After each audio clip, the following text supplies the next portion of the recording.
కేడీ JD ఊరి జనాలు అందరూ కూడా పుట్ట దగ్గరికి ఉంటారు. ఆ పుట్ట దగ్గర ఒక రాగిరేకు విగ్రహం బయటపడి ఉంటాయి. కేదార్ చేతిలోనేమో విగ్రహం, ధాత్రి చేతిలోనేమో రాగిరేకు ఉంటుంది.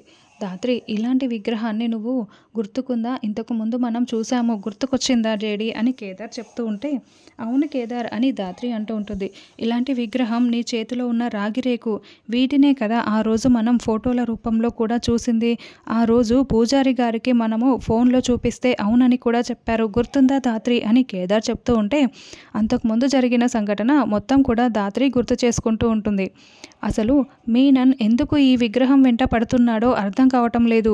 మీనన్ ఈ విగ్రహం గురించి ఇన్ని రోజులుగా ఇలా వేట ప్రారంభించాడు. అసలు ఆపడమే లేదంటే ఈ విగ్రహం వెనుక మా అమ్మ చావుకి మధ్య ఉన్న సంబంధం ఏంటో అన్ని విషయాలు కూడా బయటికి వస్తాయి. ముందు ఈ రాగిరేకులో ఏం రాసి ఉందో మనం తెలుసుకోవాలి ధాత్రి. అప్పుడే ఒక్కొక్కటిగా అన్ని విషయాలు బయటికి వస్తాయి. మా అమ్మ చావుకి కారణం ఏంటనేది వాళ్ళు కూడా బయటికి వస్తారు ధాత్రి అని చెప్తూ ఉంటే, మనకు హోమ్ మినిస్టర్ ఆదికేశవ మీనన్ని చూపిస్తూ ఉంటారు.